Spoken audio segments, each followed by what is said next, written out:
Hey everybody, Connor here, BoatsDon'tSink. Today I have some deck lists for Goblin Slayer. Um, as many of you are aware, the set has come out.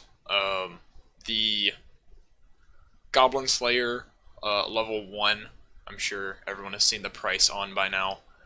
Very high up there. They're setting at like 35. Because it is pretty much the only real level 1 combo in the set. Um, at least for most of the possible builds of the deck. So in this video, since a lot of the builds are running that combo, they're going to look mostly the same, with just a couple of differences here and there on their sort of secondary game plans. So I have one list for you guys that is completely different, and then 3 that all share sort of the same core, but have slightly different parts, different secondary climaxes, and I'll mostly be explaining the differences between those in this video. So first off, we'll start with the 8-shot deck. So this is pretty much mono yellow. You can splash a little bit of other colors in here if you want, but most of the important cards are going to be your yellow ones. It's sort of a build-around deck, which we'll see a couple of the key pieces of it here in a second. We are advantage engines, so the reason we want to play 8 shots, we have some advantage engine payoffs for it here. We have a Brainstorm. It's pay 1, rest 2, Brainstorm 6. And if there is a shot climax revealed, we get to salvage 1.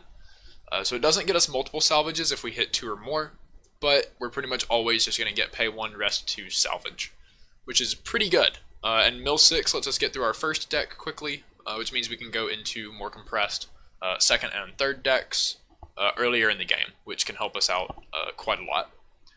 Especially since compression in this deck also equates to better climax combo resolutions, which is pretty good. The second card we have here is the 1/0 Dwarf Shaman, whose effect is when his own trigger check reveals a climax, if it has a shot trigger, we get to choose a character in waiting room and return it to hand. So anytime that we trigger a shot with him, he's just on attack salvage. Which is, again, a great advantage engine and a pretty good way to select into the cards we want. Next here, the other effect on the Brainstorm is sort of another advantage engine. Whenever we trigger specifically this shot climax, the Friends to Battle alongside with, we get to add either the level 3 Dwarf Shaman or level 3 Lizard Priest from our waiting room to our hand. Unfortunately, most of the time during the game, when we add these to hand, they're not going to be too useful to us, since neither of them really come down until level 3. So that's what we're playing the level 0 Lizard Priest and level 0 Cowgirl promo for. Both of these give us ways to filter these cards out of our hand, with the Cowgirl being on play, reveal top. If it's order, add it to hand, discard 1, which lets us turn our level 3 into whatever the top card of our deck is. Then also discard an order character to draw a card. Which basically just lets us do the same thing again. So if we ever have like double Brainstorm in the back row and trigger one of these climaxes and get 2 characters that we can't play, you can just play a Cowgirl and filter both of them out into cards that are hopefully more useful. And the Lizard Priest, with the Stex Climax combos and the Brainstorm and being able to just like add cards when you trigger, a lot of times you will be going over hand size, so you can use this Lizard Priest to more aggressively just like throw cards from your hand into your stock, and extra stock is going to help us. We have kind of an expensive top end in this deck, so it'll help us be able to pay for that, while also just making use of all the hand we generate. So these are the 2 climax combos we run on the shot triggers, and you'll see that both of them need soul triggers in the deck as well. So they both mill cards off the top of our deck and do whatever action for the number of cards with soul trigger icons that we reveal, which is nice because both of our shot climaxes also have soul triggers. So the first one here is the High Elf Archer. It's a 1-0 combo. The first effect isn't super relevant outside of a couple matchups. All players cannot play event cards with the same card name as an event card that was played for this turn from hand. It does prevent Attack on Titan from using gear multiple times in a turn. It prevents Bang Dream from playing multiple toilet events or warehouse events in a turn. And it prevents Goblin Slayer from playing multiple torches in a turn. So this is the main times that's going to be useful. But it's mostly here for the secondary effect. It's on reverse. If Colorful Adventures is in Climax area, you put the top 3 cards of your deck into your waiting room, and then choose up to X order characters in your waiting room and return them to hand, where X is the number of Soul Trigger icon cards that are put into your waiting room. So with the build that we have here, it's actually exactly 25 Soul Triggers and 25 non-triggers. So it's a pretty even, like 50-50 split here. But we do have an 88.27% to reveal 1 or more, so that's going to get us a salvage 1. But 50% of the time we're salvaging 2 or more, which is pretty good. Half the time, like almost all the time, almost 90% of the time we're getting a card off of our reverse, which is about typical. But half the time we're getting 2 cards off of our reverse, which is a pretty efficient combo, especially when it's just selective grab any character out of your waiting room. So any game that we field 2 copies of this combo, we're about 2/3 chance to reveal 3 or more across the 2 combos. So that's pretty efficient, especially when we have so many other incidental advantage engines on top of it. We're pretty much never going to be struggling for hand in this deck. The other combo we have that needs to mill Soul Triggers is the level 3. It is on attack, you pay 4, gain 3,000 power, and put 5 cards from the top of your deck into your waiting room, and then perform the following action X times, which is deal 1 damage to your opponent. So for this one, since we're milling 5, again it's a pretty even split, exactly 50-50. On a single combo, we are just over 80% to reveal 2 or more, which is deal 1, deal 1. That is effectively, Cocochino, kind of Mikasa, just not, delayed or needing a reverse, but a little more expensive.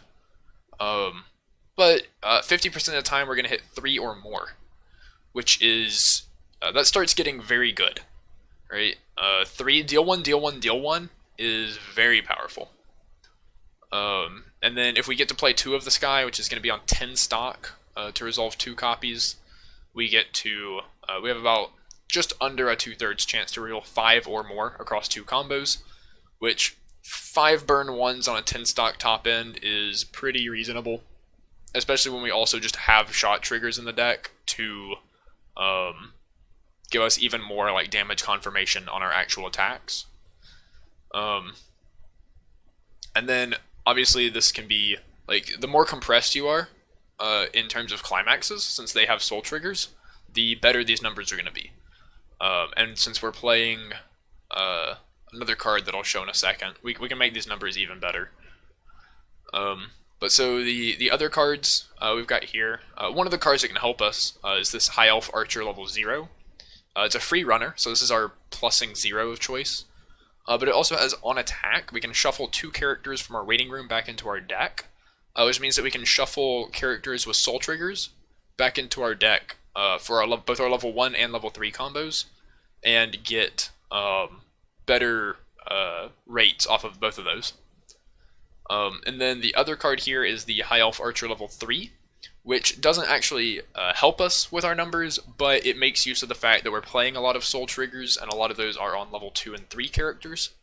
So this is a pretty typical Musashi effect. During the turn it's played, if its damage is cancelled, we mill 1, and then deal X, where X is the level of the card we mill plus 1. So we can quite often be burning for 2, 3, even 4 damage with this, if our opponent cancels.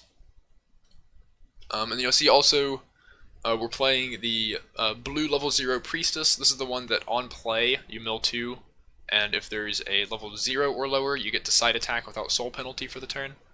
And then when it goes from stage to waiting room, you mill 2, and if there's a level 2 or higher among them, you get to send her to your stock. And we are playing a good number of level 2 or higher, so anytime we hit that, we get to send her off to stock, and that's just a little more compression that is not one of our soul triggers in there. The other card that we're playing, or the other two cards, is the 1/0 Lizard Priest. This gains 15 whenever one of your other characters attacks, and it has on attack pay 1 to trigger check twice. So this is mainly going to be so that when we do trigger our shots, and like to resolve Brainstorm effect or the 1/0 Dwarf Shaman effect, we get to pay them out immediately so they don't get stuck in our stock. It's also just fairly decent damage confirmation since, you know, a lot of the times if you do hit another trigger off of this guy, you're going to be sticking your damage or just hitting a lot of soul triggers and pushing a lot of damage through early anyway. We have two of the anti-change counters. 2/1 Elf Archer anti-change stock bombs. We're not playing the climax for her combo, so she's just here to be an anti-change stock bomb and another soul trigger. The 2/1 Dwarf Shaman is a level assist, and on play we get to look at the top 2 cards of our deck and then put them back in the same order, and then the top 2 of our opponent's deck and put them back in the same order. This doesn't do a ton for us, but it does give us information on whether we need to like brainstorm, or whether we need to, say, play a Priestess 0, Mill 2, or a Cowgirl to get some cards, or anything like that. Or if we see 2 soul triggers on top, we know just to leave them there and swing out with our Dwarf Shaman level 3, and we get two burns off of that. So just a utility card that can give us some extra power pump to get our characters over our opponents. And then the Lizard Priest level 3 is a healer that when we play the same climax that the Dwarf Shaman level 3 uses, if we're level 3 or higher, we can choose the Dwarf Shaman from our waiting room and put it on any position of our stage. So this, ideally we want to be playing the Lizard Priest, healing, and then playing the climax to summon the Dwarf Shaman out, since it's the same amount of resources as just playing the Dwarf Shaman. But we get either an extra 2 soul beater or just an additional heal, even if we play the Dwarf Shaman on top of the Lizard Priest. Which sometimes that might be the right play, right? If we want to send the Lizard Priest into our waiting room, and then our Mill 5, say, forces us into a refresh, we want those Lizard Priests going back in, so we might be able to mill them on the second Mill 5. So yeah, that's going to be the yellow deck. Fairly straightforward. Just have a lot of salvaging, lots of shot triggers. Trying to go into a explosive top end with that. The second deck I have here, this is the one that I've been playing personally the most. It's the 8 comeback deck. So the secondary climax we're playing alongside the level 1 Goblin Slayer is the level 3 Goblin Slayer. Otherwise, we're running a lot of the typical cards that I covered in my top 10 video, if you want to check that out for more in-depth descriptions of those. But here I'll cover a couple of the sort of engines behind the deck and a couple of notable cards. So first up, we have the event package. We're playing 7 events, and it's split across 5 different events. But the reason we're able to get away with so many like one-of events and stuff is because we have a lot of ways to tutor them and a lot of ways to chain them into each other. So the level 1 combo Goblin Slayer adds a torch from our deck or waiting room to our hand.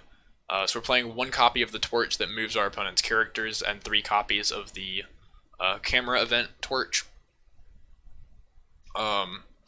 We can use these to, you know, mill through our deck early and just hand fix a whole bunch.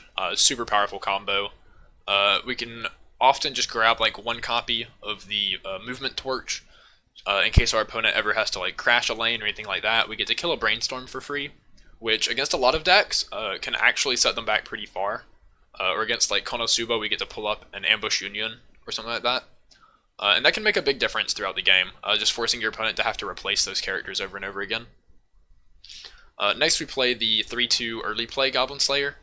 So this is on play, you discard 1 to search your deck for an event, which can grab us any of these 5 events, but usually it's either going to be grabbing Gate Scroll or Duffel Bag, or Resurrection. Duffel Bag lets us basically thin our deck 1 and then discard it to go get a torch, which we can then use for torch effect. It also lets us do double move torch in 1 turn, even though we're only playing 1 copy of it. We can play the torch, pull something up, and then duffel bag the torch back, play the torch again, and move something else up, just to kill both of our opponent's backstage characters, if they had to crash a lot of their front row. Gate Scroll is basically anti-damage. It returns one of your opponent's characters in battle to hand, if we have 5 or more characters. And then we're playing Resurrection, which is the discard a Sword Maiden, discard a Priestess to heal 5. Um, we're playing the 0/0 Sword Maiden to add this back, so we can put her into clock to add Resurrection to our hand. So we're able to use Goblin Slayer to get Resurrection from deck, or Priestess or Sword Maiden, sorry, to get Resurrection from Waiting Room. We can use Goblin Slayer to get Gate Scroll from deck, or we can use Goblin Slayer to get Duffel Bag from deck to get Gate Scroll from Waiting Room. Really, any combination of these lets us get our events from most places that they could get stuck. There's even wild scenarios where you play Goblin Slayer to search Duffel Bag, to play Duffel Bag, add a torch from Waiting Room, play the Cowgirl 0, pitch the torch to add the Sword Maiden 0 back from Waiting Room, to add the Resurrection back from Waiting Room. You just have like all sorts of cool lines with this package that can get you any of your cards just really whenever you need them. So speaking of the Cowgirl level 0, this card is a pretty big part of the deck. Since the level 1 combo is going to be putting torches into our hand so often. Any extras that we have, or say we search the 1/0 movement torch, and end up not having a spot to like something to move, we can just play Cowgirl and pitch it to get whatever character we want. And then it also means that our Duffel Bag is never really dead, because we can Duffel Bag into torch, and even if we don't want to mill, we can play Cowgirl to turn the torch into any character from our Waiting Room, which kind of just makes Duffel Bag a salvage event. So it keeps these cards from being dead in our hand. Even though the check top 4 event is rarely ever dead anyway, this just gives it even more additional utility if there's like a specific card we need out of our Waiting Room. It also helps turn any extra climaxes we draw into characters, so that we never just have too many climaxes clogging up our hand. So one card I'm not playing, but have heavily considered playing, probably over the second copy of the Cowgirl early play, is the 2/1 Cowgirl. It's a global 1000, and whenever you play an event card, you give a character 500 times the number of other order characters you have. This just helps our 1/0 combo scale better into level 2. It makes him 7,000 on defense and can pump him up to 9 just by playing a torch. Pumps him up to 10 if we have the 1/0 Priestess global on our board. So this just helps him scale a little better offensively and defensively into the level 2 game. So I've considered playing one copy of this as well.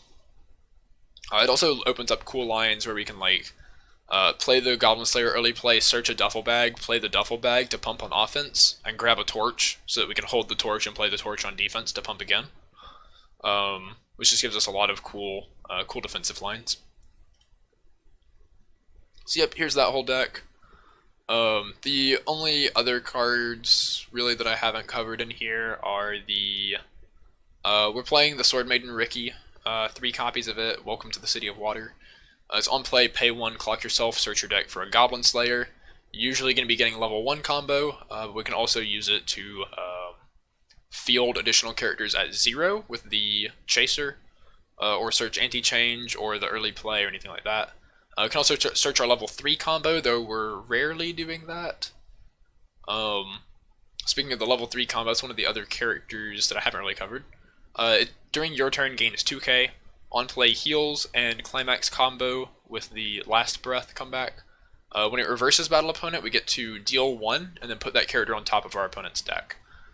So it's the healer that we choose to play, but it additionally also sometimes gives us extra damage push with a climax that we kind of want to play anyway, because 8 comebacks just makes this deck super consistent, and we can always have maximum hand size with the cards we want. And then the Cowgirl early play comes down for 2 or fewer climaxes in Waiting Room, and is on play, check top X, add 1 to hand, where X is the number of your order characters. Since it adds anything, it helps us loop combo easier, it helps us get events, stuff like that. And then she also pumps 500 times the number of other characters into an order character on attack. So we can use that later in the game to pump our level 3 combo in order to get reverses if we need to. And it appears I actually left 1 card off of here, now that I'm looking back at this. The 3/2 trial deck, Goblin Slayer, we play at 1 copy. So that is the last card of the deck. This is probably 49 if we count it up. Yeah, we do play one copy of the trial deck one, just as a non-climax combo. On reverse, deal 2, pay 3, deal 2, and your opponent can't play backups, so it can usually just attack into something. Say we play a climax and have Priestess pump it, it gets up to like 12. Cowgirl can pump it a little more and just sort of kill something. Or we can use Torch, right, to pull up our opponent's backstage, get a free reverse on some assist. That helps us just push a little harder for endgame. Next deck we've got here is the standby deck. So this list is actually from the Wild Wild Weiss blog. They had an article on standby Goblin Slayer, and this list is from that article. You can see it has a lot of 1-ofs in it, but it's the deck plays the same general strategy as the 8 come by deck I just showed. You want to be playing your chasers at 0 to pressure your opponent. We have lots of Sword Maidens and Priestesses for the Resurrection event. It's playing actually the same 7 event package here. The big differences, we have one copy of the Cowgirl Brainstorm, which combos with the standby that we're playing. This gives us waiting room access off of Brainstorm, and rarely, but sometimes you will use the Climax combo here. When you play the Climax, you can pay 1 and return her to hand to stand one of your order characters. Generally at level 1 we want to be playing, obviously, the Goblin Slayer level 1 combo to grab our events. But sometimes, if we don't draw that and we have these, you can play the standby, bring out the 2/2, and then stand the 2/2 to attack with it that turn, and get a 2 soul swing. But generally she's just going to be a salvage Brainstorm. We want more Priestess Brainstorms anyway for name, so that we can discard them to Resurrection. And the standby is just more here for the trigger. The other big card that we play that's not really as obvious is the 0/0 Priestess Assist. It has a really cool interaction where we can have this on stage in order to meet the 4 or more character requirement for the Goblin Slayer early play. Then we go search whatever event we want. So you can say like search Torch, and then play the Torch and use Priestess's effect to send her to stock, which opens up a slot on your stage. So you can play your standby and summon out the Witch Assist into that open slot without losing value. So it effectively like refunds 1 stock off of your Goblin Slayer, and still lets you get good value out of it. The other thing you can do is, instead of searching the Torch, you can play the Goblin Slayer early play, search Duffel Bag, and then play the Duffel Bag to send her to stock, and grab a Torch so you can still play your Torch on defense. Because we are playing the 2/1 Cowgirl global in this, so holding up Torch on defense acts as a 2k counter, effectively. Most of the rest of the list is the same. We are still playing Drop Search, still playing the Sword Maiden 0. We're playing one copy of the Spearman 2/1. This just gains 6k when it attacks at level 3 or higher. It gives us a way to kill early plays, and just even bigger walls at level 3, since it's 13/5 on its own. The Witch Assist makes it a 15/5. If we have like Cowgirl 2/1 or Sword Maiden 3/2 or anything like that, we can just make this guy super big, and reverse most things that we need to. We're playing one copy of the Sword Maiden 3/2 as a healer that can just give us top deck information and pump our guys even bigger. Gives us a 3rd assist that we're able to stand by out at level 2. And then we're playing 3 copies of the Trial Deck Healer. There's not really many healers in the set. There's like the Lizard Priest, which really doesn't help us here. The Sword Maiden 3/2 that we're playing one copy of. But since it's a backstage character and we already have a lot of other good backstage characters, it's also not great to run as our only healer. And the other one is the 3/2 Goblin Slayer combo that was in the comeback list. And that one's pretty much vanilla without its Climax combo. So we would rather just play the Priestess, because it is bigger on defense, and it gives us name for Resurrection discards. So we're playing 3 copies of that as our healer. But yeah, otherwise, this is just a little more field-based than the comeback deck, with a little less of a top end. But yeah, same general idea on a lot of this stuff. The last deck I have here is a yellow, red, blue Priestess deck. One of the biggest issues I've found with the Priestess deck, looking at it, is that outside of Priestess it doesn't do a whole lot. Obviously it has the same sort of early game package. A little less on the utility and plussing side, because we do need the 4 copies of the clock condition for the Priestess early play. But Priestess has her defensive combo, but if she ever gets removed, or we don't get the climax to reestablish her, the deck doesn't really do a whole lot, which is one of my bigger issues with it.